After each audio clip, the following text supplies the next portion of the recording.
Hey, Ram fans, you guessed it. I got another mock draft here for you. Before we get into that, a few things I wanted to talk about. Let's talk about this Allen Robinson trade one more time. I talked about it in depth on our last pod, but I wanted to talk about it from this perspective. The grades the Rams are getting for this trade, and they're getting hammered. And, my first take on that was, they probably deserve it. Give them an F for this trade. But then you start to think about it and you start to look at the analysis that some of these guys are performing on this trade is they're really rolling the initial signing and Robinson's lack of production with the Rams and this ensuing trade all into one grade. And I really think you have to separate it. And if I go back to that initial signing, in hindsight, it was not a good signing. I'd probably give it a D. They gave him too much money at the time, and it looked like at first I was excited about it. They needed a wide receiver, and he would fill the gap with OBJ moving on, but it did not work out. So I give them a D, just too much money for a guy that really didn't fit into this offense. I give the Rams an F for integrating Robinson into this offense. We really don't know who to blame for this. Was it McVay? Was it Stafford? Was it Cooper Kupp for being so darn good? Was it Robinson for not putting in the time? It's just really strange. Those first handful of games last year, Robinson just seemingly ignored, not getting open as much as he should, but he was getting open, but he was still not getting the targets that you would expect. So an F all around for that. But when you get back to the trade itself, I'm not going to hammer the Rams too much on the actual trade. Certainly not a good grade, probably a C minus, because on the good side, they don't have a hit in 2024, and that is obviously their primary goal, to clear the slate for 2024. But I would have hoped they would have gotten a 6th or 7th round pick back, free and clear instead. Even a 6th or 7th round pick in 2024, but that didn't happen. So I ding him for that. And I ding him for the fact that they did eat all that money this year. They now have $72 million in dead cap money this season. It's going to be tough filling out this roster. Right now they got 44 guys under contract, which brings us to this mock draft. I got it set up here, and my strategy for this mock draft is I'm going to add 11 guys. I'm going to reject all trades, but it's really starting to, it's getting serious now, our situation at wide receiver. Yeah, we may be okay this year, but next year, Van Jefferson, a free agent. Right now, it's Cooper Kupp, Van Jefferson, and either Tutu Atwell or Ben Skowronek or maybe someone else like Lance McCutcheon or Austin Trammell steps up. We need a wide receiver, and I was probably not taking that need seriously in previous mock drafts. I think this is our 21st mock draft, if I'm not mistaken. And in this one, I am going to take a wide receiver early, and I need an edge rusher and a cornerback as well. Let's see how this goes. I got this all set up. We are just going to launch this right now, and we'll see how this goes. You can follow along the picks. I got it set on a fast speed, so I know it's really difficult to follow along, but I'll try to look at who the Rams just missed out on. Now, the two wide receivers that I'm hoping slip, Jalen Hyatt would be great for the Rams if he's there. And let's see, we're at 36 now, and let's see who we just missed at. Jalen Hyatt was just selected, so we miss out on him. Josh Downs, Cedric Tillman at 67. He's a guy that I think we could hopefully get with our next pick. Marvin Mims as well. So I'm going to go back to edge and see what we have here. Jalen Hyatt would be a game changer for the Rams. He's going to really stretch the field and improve the Rams running game indirectly. You know how that all works. So let's go back to edge rusher, and Uzama's still there, and everybody's fallen in love with Adebawore. Yeah, I think I said that right, out of Northwestern. I'm just calling him Double A at this point. I'm going to go ahead and make that selection. The Rams might be okay at, I hate to say it, you know, I know the Rams love Michael Hoyt, and maybe we have something in Daniel Hardy, so we do have some bodies there, but this guy, solid pick. I'm guessing I'll get an A. They only gave me a B. I don't know if you call him a pure edge is the thing, but we're going to roll with that. We'll reject some picks here, and we will get on to, let's go back to wide receiver. Cornerbacks are alternate. We'll go non-filtered at all right here. Tippmann is still there.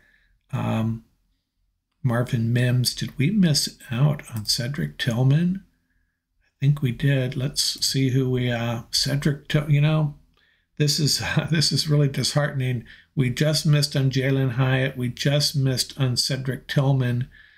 And this is why, you know, if the Rams can pick up a 4th round pick, it's going to be really important that they do, the way this draft is breaking out. Let's go back to cornerbacks. And boy, I'm not liking how this is breaking out for us. Garrett Williams coming back from the ACL. Hodges Tomlinson is a smaller cornerback. Tyreek Stevenson is a good man-to-man guy.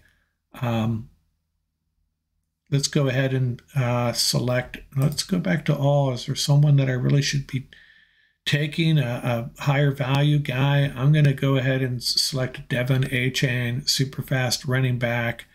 Cam Akers will be a free agent as well. I may regret it, but let's see how this goes. You know, you're adding speed, and I've had a couple of mocks that I did offline where I was able to get Hyatt and Achane and DJ Turner. You talk about adding speed to your roster.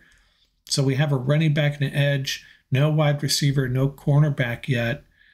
And our top picks are none of those positions. This is why we need a 4th round pick, folks. We need a 4th round pick really bad. And I'm going to go ahead and take Stevenson and hope that he can work in this defense, get an A+ for it. And, you know, the Rams could make a trade up, give up a 7th round pick or a 6th round pick to jump up and grab someone like Jalen Hyatt or Cedric Tillman to make sure they get a wide receiver like that so they're not in this position. Hey, no do-overs here, right? I don't like how this draft is breaking, but hey, sometimes that's just how it works. So we don't have a wide receiver yet, and we're already into the 5th round. And Charlie Jones, Ronnie Bell, not a lot of guys I'm really excited about. Let's see who we just missed out this time. Seem to be just missing out on a lot of guys I like. Trey Palmer, that's another guy I love. Yeah, he's off the board too. We may just have to go with the best player available in this situation, but not a cornerback at this point. But this might be one of my least, of all the drafts I've done, the one I'm the most unhappy with.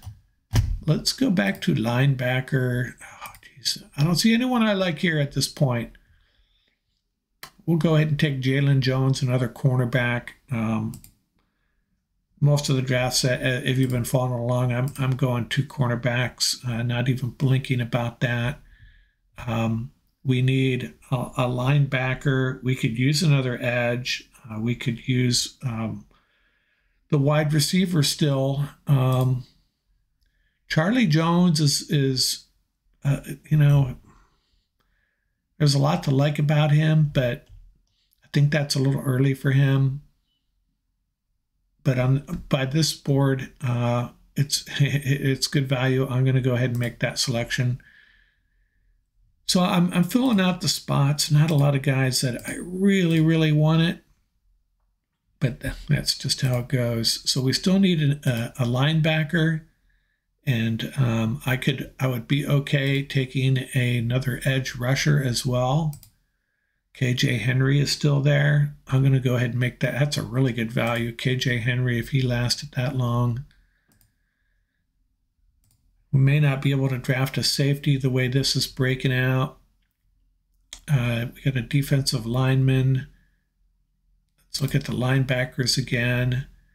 And we'll go ahead and take Ivan Pace Jr. Really thin at linebacker too. It's about 4 or 5 positions that we just really have to stock up on. So what do we have so far? We got 2 edge, 2 cornerbacks, a running back, a wide receiver. We did add some speed with A-Chain. We did not add speed at wide receiver though. Jones more quick than fast, I think. We could make a good argument for a quarterback at this point. And there's some good ones there. I'm going to go ahead and select Clayton Tune. He's the guy the Rams have met with and would immediately become our backup quarterback. At least I would hope so. What are we missing here? We don't have a safety. We don't have defensive line. We don't have interior offensive line, which is another position I've been focusing on in most of these mocks. I'm going to go ahead and let's go back to defensive line and take the Coastal Carolina guy, Jared Clark. Going through this real quickly. We still need an interior offensive lineman. You know, the one thing about an interior offensive line, we may not have the studs there that we really want, but we actually have a lot of depth. As long as we don't go, you know, injuries too deep like we did last year. I'm going to go ahead and add Alex Forsyth out of Oregon. So what did we have we not drafted? No special teams, no safety, and no tackles. And I suspect that Daniel Jones is still there. No, he is not. Jay Ward out of LSU. Just take the highest rate at safety, DeMarco Helams out of Alabama. This has been a weird draft, you know. And, you know, if I'm Les Snead, I'm coming out of this draft and I'm going, oh, man, we got everybody we wanted. We got everybody we wanted. I did not get everybody I wanted. But there you have it. There are some good players there. You know, Adebawore is a guy that everybody's fallen in love with. I know he's an edge rusher, but I would make the argument he's not pure edge, but he's a guy the Rams could figure out how to use. It doesn't matter. He's a great football player. A-Chain, super fast. Not sure if he's a 3-down guy, but type of guy Les Snead and Sean McVay will fall in love with. And then some good football players there. But that's it. Hey, I wanted to remind you before I sign off here, on Monday morning, possibly late Sunday night, I will be sharing my pre-draft extravaganza. It'll be on the pod, at least parts of it. Definitely some of it on the YouTube channel. That's where I sync up with Paul Walia and Tom Court. It's going to be a lot of fun. And then I'm going to live stream somehow, some way, the late Thursday night portion of the draft, late in the first round, as we watch some guys come off the board. And then I'm going to live stream the top of that second round as well. And I may come back and live stream the top of the entire third round. We'll see how it goes, see how long this drags out. And I'll be monitoring the players I like, and you can follow along with me, and we can commiserate together when guys we love are coming off the board. So that's my mock draft number 21. It's not my best, but I got some good grades there, like especially those late picks, 2 A pluses to get Alex Forsyth and DeMarco Helams in the 7th round. Someone liked it, but that's it. I'll see you next time out here from Rams Up.